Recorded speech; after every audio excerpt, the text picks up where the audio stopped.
On résout donc cette équation 8x au carré moins 10x égale 0. Alors, d'abord, première chose, est-ce que c'est une équation du premier ou du second degré? C'est une équation du second degré parce qu'il y a du x au carré.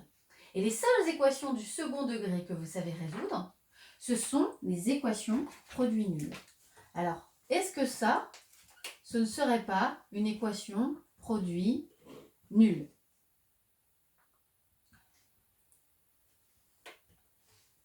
Alors, déjà, on a quelque chose qui est égal à 0, qui est bien nul. Mais il faut avoir un produit nul pour avoir une équation produit nul. Et pour l'instant, je n'ai pas un produit.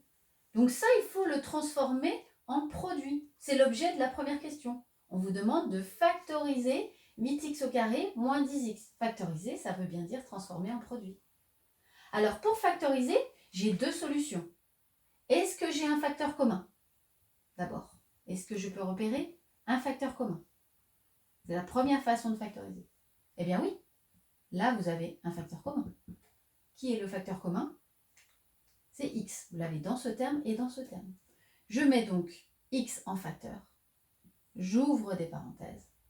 X ici, il est multiplié par quoi? Par 8x moins x ici, il est multiplié par 10. Voilà, j'ai factorisé mon expression 8x au carré moins 10x. Deuxième question. On vous demande donc de résoudre l'équation en utilisant la réponse précédente. Vous vouliez résoudre au début 8x au carré moins 10x égale 0.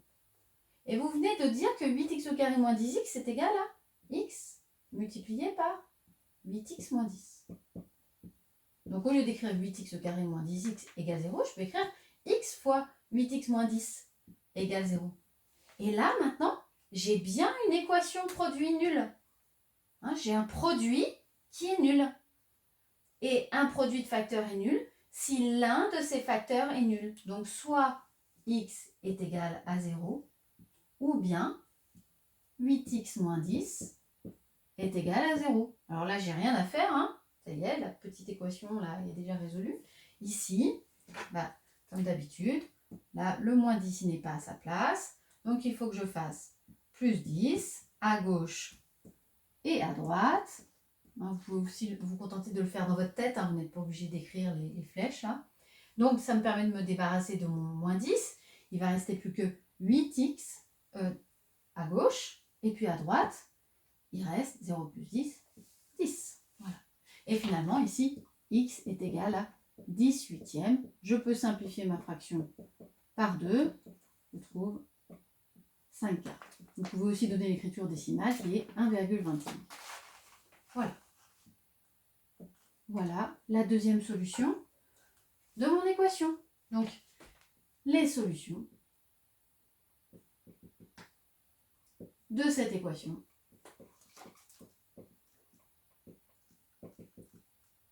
sont 0 et 1,25. Pardon, j'empiète un petit peu. Voilà. N'hésitez pas à vous la repasser cette vidéo. Hein. Ce qui est important, c'est vraiment de revenir à quelque chose que l'on sait faire. Là, on avait une équation du second degré. Les seules équations du second degré que vous savez résoudre, ce sont des équations produits nuls. Donc, il faut absolument un produit.